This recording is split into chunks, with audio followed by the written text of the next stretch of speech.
हम सुनेंगे। उसमें लिखा है कि वे नाचते हुए उसके नाम की स्तुति करें और डफ और वीणा बजाते हुए उसका भजन गाएं।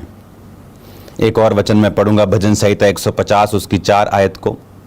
उसमें लिखा है, डफ बजाते और नाचते हुए उसकी स्तुति करो, तार वाले बाजे और बांसुरी बजाते हुए उसकी स्तुति करो।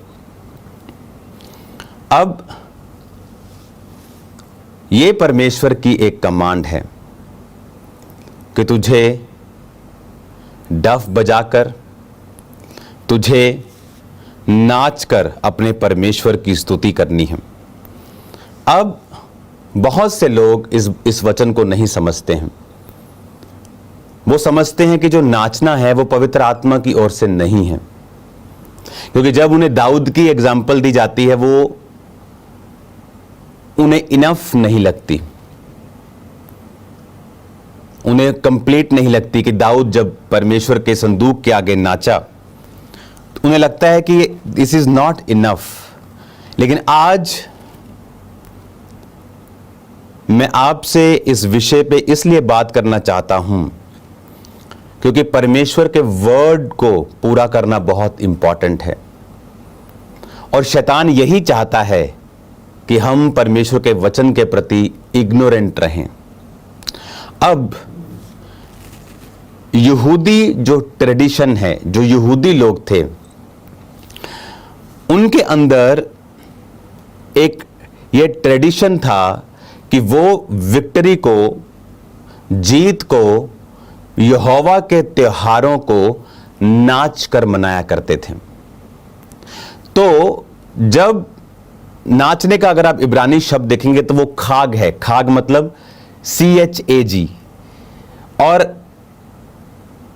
जिस नाचने को इब्रानी भाषा में बाइबल में यूज किया गया वो है खगाग, CHAGAG, मतलब डांसिंग इन द सर्कल।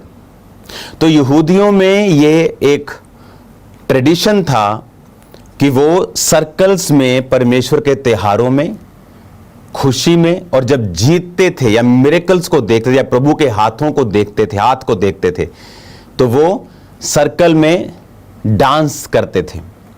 अगर आप बाइबल को पढ़ें, निर्गमन 15 उसकी 20 और 21 आयत को, निर्गमन 15 उसकी 20 और 21 लिखा, तब हारून की बहन मरियम नाम नबिया ने हाथ में डफ लिया और सब स्त्रियां डफ लिए और नाचती हुई उसके पीछे हो ली। और मरियम उनके साथ ये टेक गाती गई, यहोवा का गीत गाओ क्योंकि वो महाप्रतापी ठहरा है। घोड़ों समेत सवारों को उसने समुद्र में फेंक दिया है। जब परमेश्वर ने उन्हें फतह दी मिस्र के ऊपर और राजा उनके पीछे आकर डूब गया और सारी सेना मर गई, तो बाइबल कहती है इस तरह का डफ उसके मरियम के हाथ में था और वो क्या कर रही थी, वो डफ बजा रही थी और लिखा स्त्रियां नाचते हुए उसके पीछे आ रही थी। वो डफ बजा रही थी और स्त्रियां नाचते हुए कहां आ रही थी, पीछे आ रही थी। तो नाचना दो तरह का है। अगर आप बाइबल पढ़ें लूका 15 उसकी 22 से 25, जब उड़ाऊ पुत्र अपने पिता से प्रॉपर्टी मांग के ले गया, क्या किया, उड़ा दिया, अकाल पड़ गया, नौकरी की, वापिस जाने की फिर सोची। जब वापिस आया तो पिता ने फिर से उसको क्या कहा, दासों को झट से अच्छे वस्त्र निकाल कर उसे पहनाओ, उसके हाथ में अंगूठी, पांव में जूतियां पहनाओ, पला हुआ बछड़ा लाओ, मारो, हम खाएं और आनंद मनाएं, क्योंकि मेरा ये पुत्र मर गया था अब जी गया है, खो गया था अब मिल गया है। और वो आनंद करने लगे।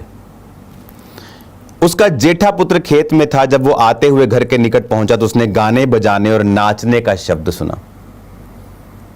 अब नाचना कब हुआ,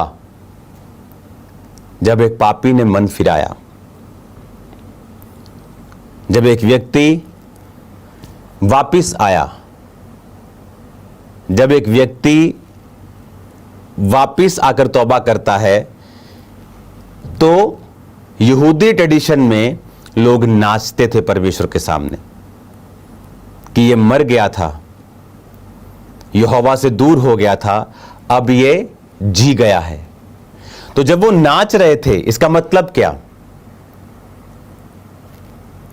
कि ये यहूदी ट्रेडिशन में था नाचकर परमेश्वर की आराधना करना।